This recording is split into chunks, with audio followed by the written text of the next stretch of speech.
Okay, episode 7 of Mayor of Kingstown is crazy. So let's go.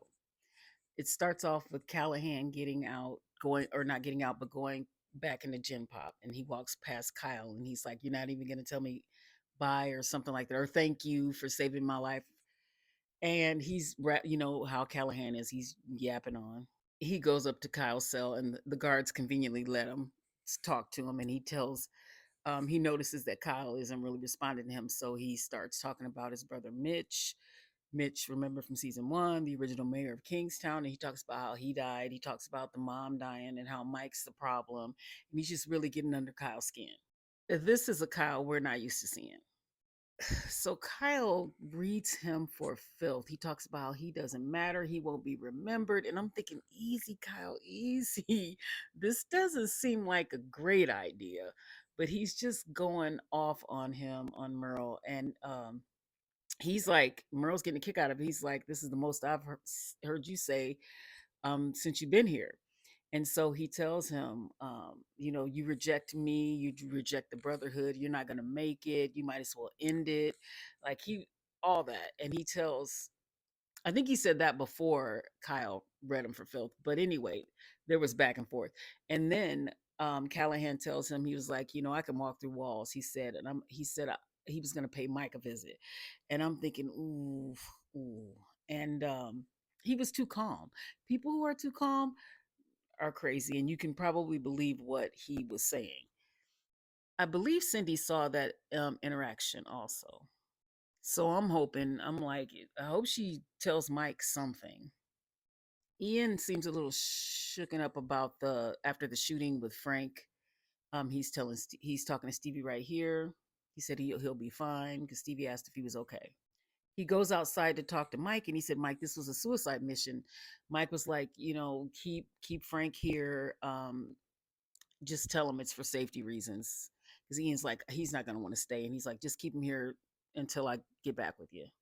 So Mike goes to see the warden and he tells her, "Look, Nina, I just lost all credibility with Frank. I told you I would get him.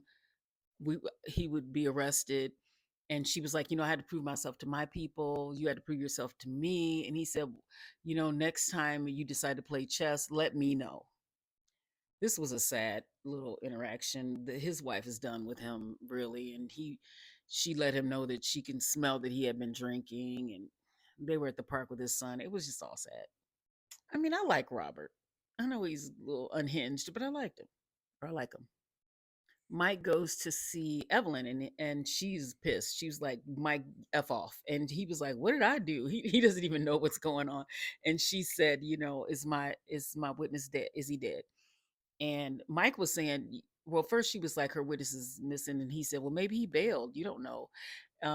And she asked if he was dead. And he told her, "That's not something I do, or, that's not something I would do." But then he tells her that she should forget about all that.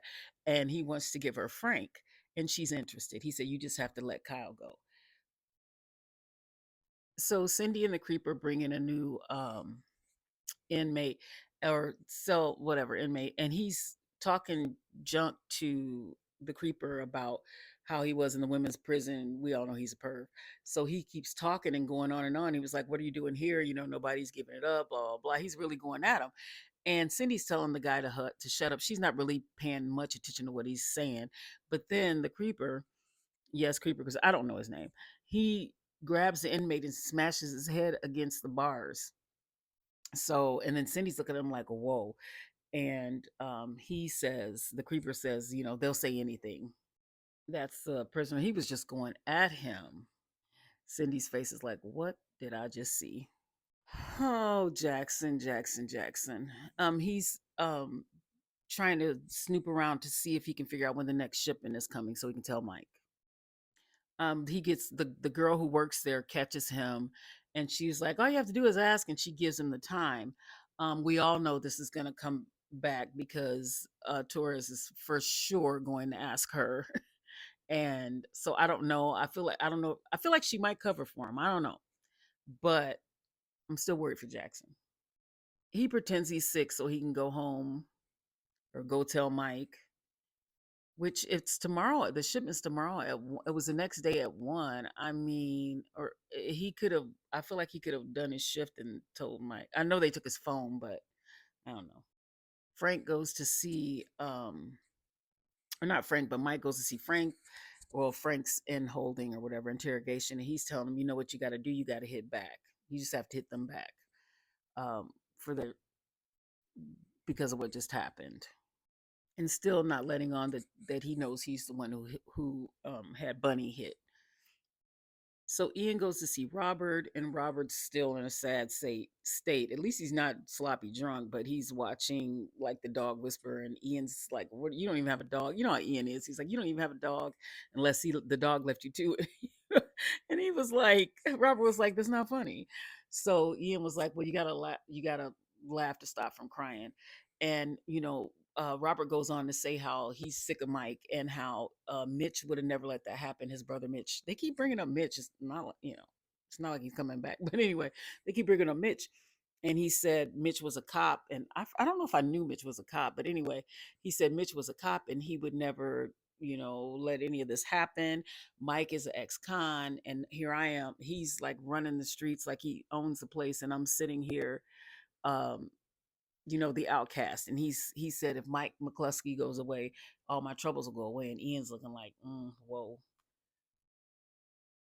Okay, so he then goes to see, or Jackson goes to see Mike, and he tells Mike about the shipment that's coming in, and Mike's like, "That's good," and he basically tells Mike, there's a lot of talk. He's worried, and he's worried that because the whole grenade nod thing that happened last season, he said that the warden knows that he did that, and Bunny would kill him if he found out. I don't found out about that, and Mike's like, Bunny's not gonna know. And then he mentions, him telling him about the shipment. If the warden finds out, he should be scared. And so Mike said, I'll take care of you. He's like, Mike is just words, basically. So Callahan goes back in general population. And I think they're in the kitchen, or I'm not sure where they were. But one of the guys goes, We got you. Hey, brother, we're happy you're back. We got you a ride. Hmm. This was awkward. This was after him bashing that prisoner's head or whatever. And he I don't know what they're doing with him, because with his character, because now they're spinning him as crazy, like certified. Like before he was just kind of just an ass or something, but now I'm thinking there's something mental. They're trying to spin a mental issue going on with him. He's trying to get a feel for what Cindy thinks, and I feel like she's trying to like put him at ease, like I wasn't paying attention to what was being said, but she didn't even finish her lunch, and she got out of there and said that she had to go.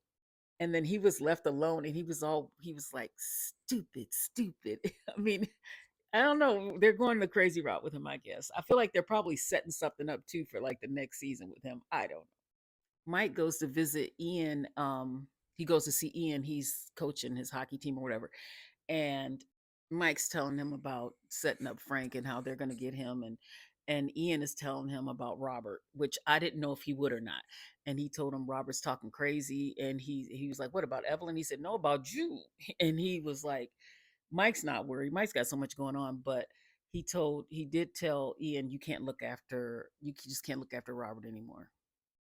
Now, I thought when Ian heard that, he was not, I didn't think he liked that Mike said that. He couldn't look after Robert anymore. That's what I was thinking in the moment. Frank and his right hand man were in the warehouse talking about old times or whatever in their neighborhood. I'm not sure. I kind of zoned out when they were talking, to be honest. But then they showed this guy again who is always suspicious. And even though I know he set Bunny up and I said there was something going on with him, I still think there's more. I think he might be like undercover. I think he's like deep undercover, like that kind of character. Because Frank's right hand man goes, do you trust him? And Frank's like, yeah, I trust him. But there's too much focus on him. And I know I was thinking that before, and then he turned on Bunny, which made sense. But I think it's deeper. I think it's deeper than that. Mike shows up at Cindy's. He really likes her. I like them. Um, he shows up at Cindy's house, and her son is not having it. He brought some hockey sticks. He's like, okay. I don't think he cared. And but I just like how Mike's handling everything. But he really likes Cindy. But anyway, this is getting long. So come back for part 2.